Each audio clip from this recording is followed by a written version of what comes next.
Good evening and thanks for joining us tonight. I'm Sophie Erber. The trial of former police officer Derrick Shovin continued today. More witnesses taking the stand to explain what happened on the day of George Floyd's death. ABC's Trevor Ault reports now in our top story at 5.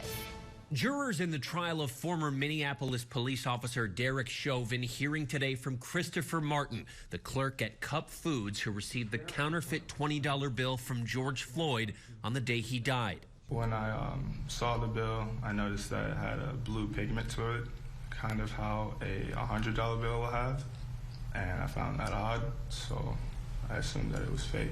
The prosecution playing surveillance video from both inside and outside the store as Martin described how he felt that day. Disbelief and guilt. Okay. Why guilt? If I would have just not taken the bill, this could have been avoided. The jury also hearing from Christopher Belfry, who recorded the incident from his car. We seen them placing him in the police car, so that's all I seen, and I kept on driving. I thought he was detained. I thought it was over, so I kept on going home.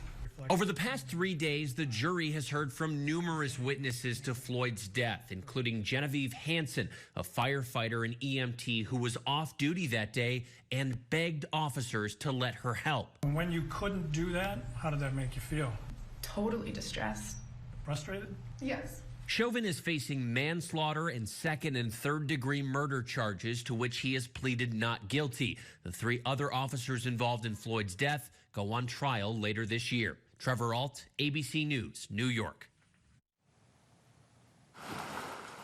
2 men entered a Sioux City bank demanding money just before 4 this afternoon. Employees at the Great Southern Bank downtown hit the panic button and complied. The men were apprehended just a few blocks away. Officials say no weapons were displayed and no one was injured. And tonight, police are confirming a little girl who disappeared from Davenport, Iowa last July is dead. This is Breasia Terrell. She was just 10 years old.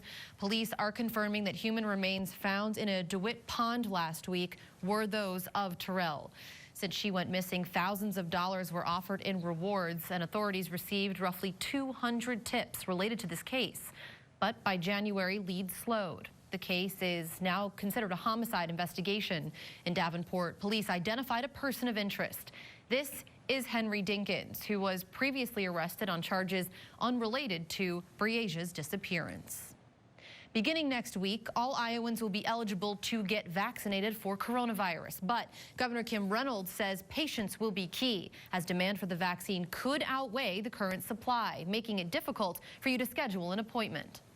Expanding eligibility opens the opportunity for more Iowans to be vaccinated, but it also means that more Iowans will be vying for the vaccine appointments as they become available. So even though the vaccine supply is increasing, there still, at this point, won't be enough doses to vaccinate everyone immediately. It will take some time to work our way through the process. So again, we're asking you to please remain patient. Governor Reynolds says doses of the one-shot Johnson & Johnson vaccine will be allocated to Iowa colleges to ensure students have a chance to get them before the end of their spring semester. Now, vaccinations for people 16 and older will soon be taking place in South Dakota. This as the state moves into phase 2 of its plan starting Monday. People in phase 1 who have not yet been immunized will still be eligible, of course. Currently, 43% of South Dakotans have received at least 1 dose of vaccine. Also beginning Monday, expanded vaccine eligibility in the state of Nebraska. Governor Pete Ricketts today saying that health districts will be able to vaccinate anyone 16 and older as they see fit, but it's not a mandate. If districts are not ready to move from their current phase, they can stay. That doesn't mean in your health district they will be going to any age category, because different health districts are still at different places. So, for example, here in Lancaster County, I believe we're at age 58 and up right now. But in other health districts, they're ready to move on and go to younger populations. Ricketts says he will be getting vaccinated himself this weekend. Well, nursing students in partnership with Siouxland District Health delivered 150 doses of that Johnson & Johnson vaccine today. Fellow students and college faculty were the recipients in the Olson Student Center. Not only did the clinic serve to vaccinate members of Morningside College, but it also served as training for these medical students who were involved.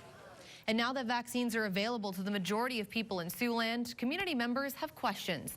Mercy One doctor David N. says the most common issue people have is forgetting about getting that second dose or not planning well enough for it.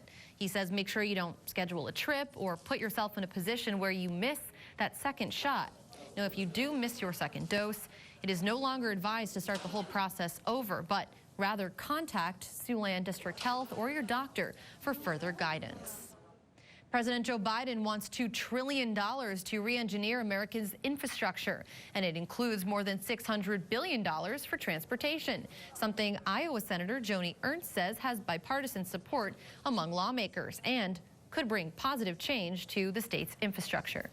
I think it could be a great impact. And again, the roads, the bridges, the construction projects that we see coming forward through the Iowa DOT, a lot of our secondary roads at the county level, even within our cities, we know that there are many improvements that need to be made.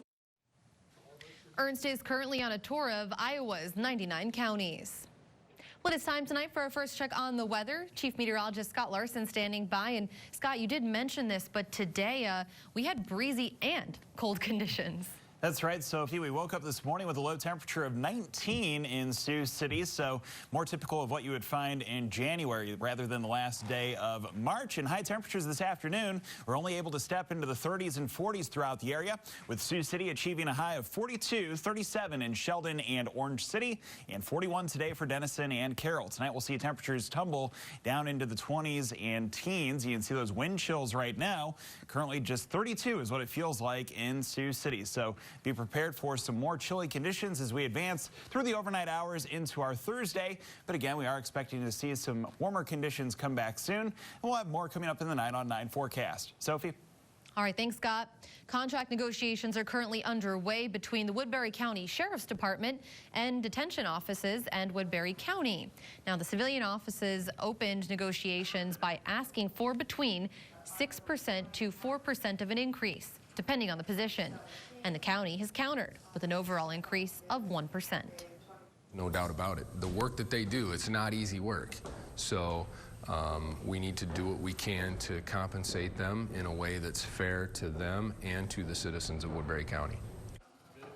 Iowa's collective bargaining law only allows for wages to be negotiated.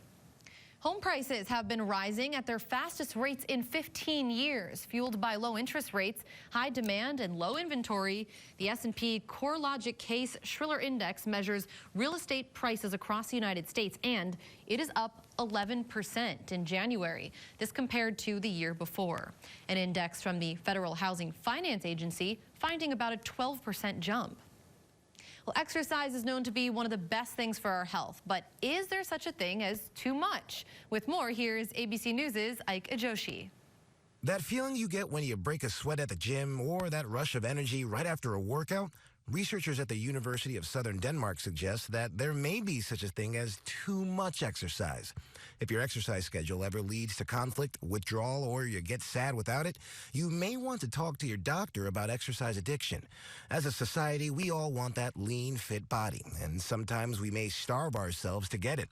That can also be an early sign of exercise addiction. But if this is you, don't worry. Treatment options are available. Your doctor may suggest therapy or medications, or even a modified exercise schedule altogether. But whatever you do, remember, moderation is key, and too much of anything is never a good thing. With this Medical Minute, I'm Mike Ajachi, ABC News. The Vatican began administering vaccines for homeless, vulnerable, and marginalized people in Rome today. The Vatican said it will provide vaccination for about 1,200 people using some of the Pfizer-BioNTech shots in the Vatican City state. They bought it for the Pope, Vatican employees, and their families. In January, as the Vatican's vaccination campaign was taking off, Pope Francis had 25 of the poor and homeless who live around St. Peter's Square be part of the first round of vaccines. Vaccinations are taking place inside the Paul VI Hall in the Vatican, with nuns and Vatican medical staff administering all those shots. Well, hiking up Mount Kilimanjaro is an achievement on its own, of course, but for one veteran, the climb carried a deeper purpose. We'll explain what it was coming up. With low temperatures between 15 and 25 degrees. But then our temperatures, at least locally, will start to climb. We should have a terrific holiday weekend. Unfortunately, dry weather persists for quite a long time, though. We'll let you know when some rain comes back in the 9 on 9 forecast. That's next. You're watching KCAU 9 News with Sophie Erber and meteorologist Marcus Beasley. This is KCAU 9 News at 5. A beautiful day, but one of those days that are so deceiving because when you walk outside, you're expecting warmth with all the beautiful sun and clear skies that we have. Yeah, and also you look at the calendar, I mean, it's the end of March. Right. Usually you'd have temperatures in the 50s and 60s. Yeah, a little bit warmer than what we experienced today, but the low temperature this morning actually fell to 19 in Sioux City, and we were only able to climb just above 40 this afternoon. As we get a live view now from our Ho Chung Center camera posted up in downtown Sioux City with some hustle and bustle there along Interstate 29, but nice to see that at least almost all the construction is done with. That's a nice change of pace this spring.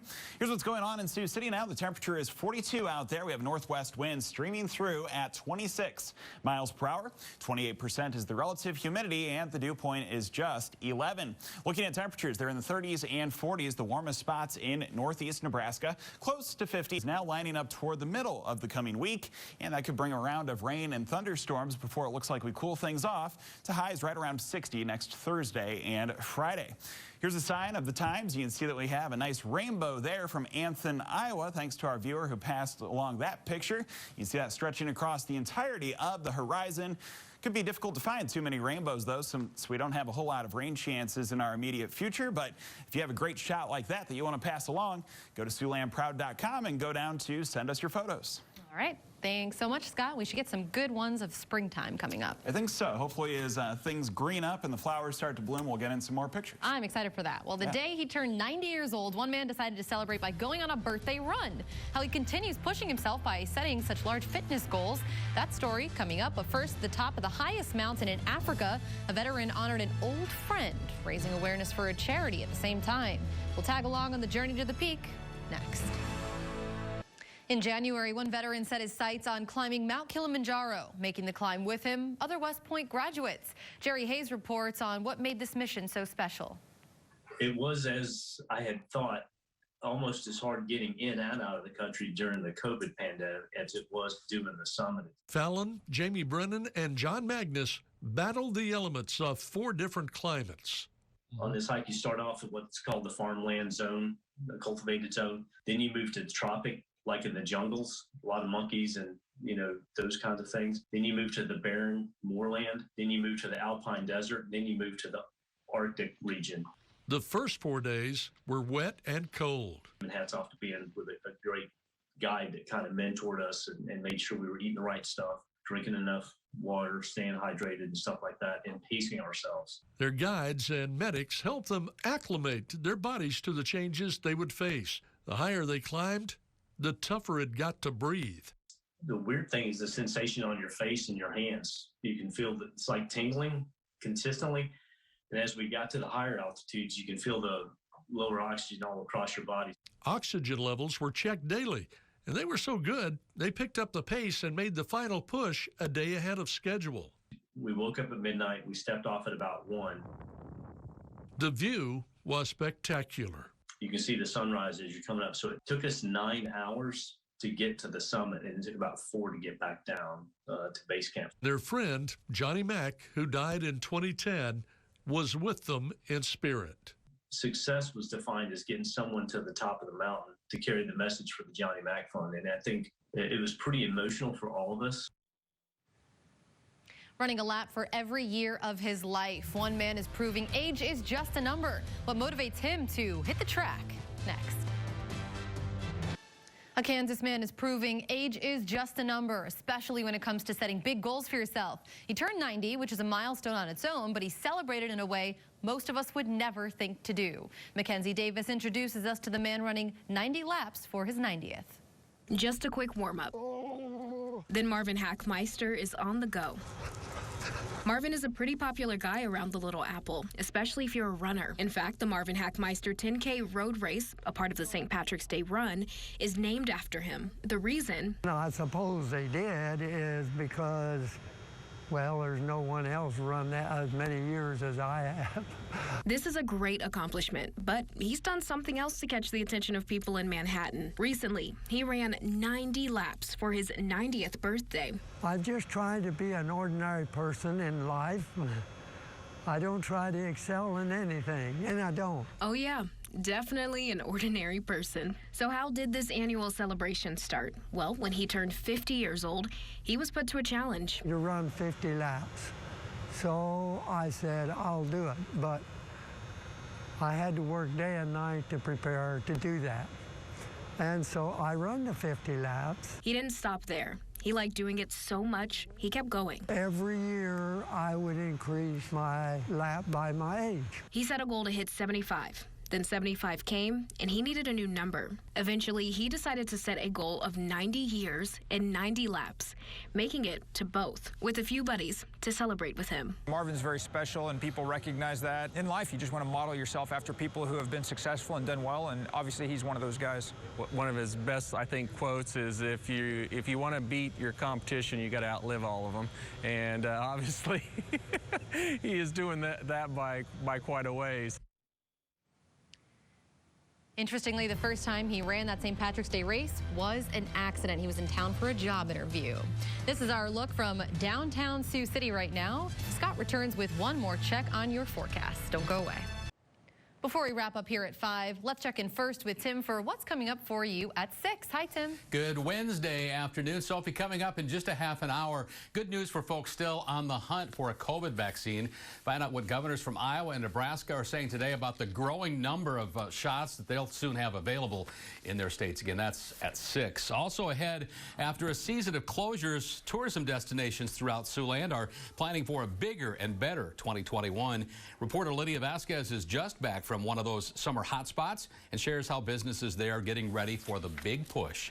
And contract negotiations underway today between Woodbury County Sheriff's deputies, detention officers at the county.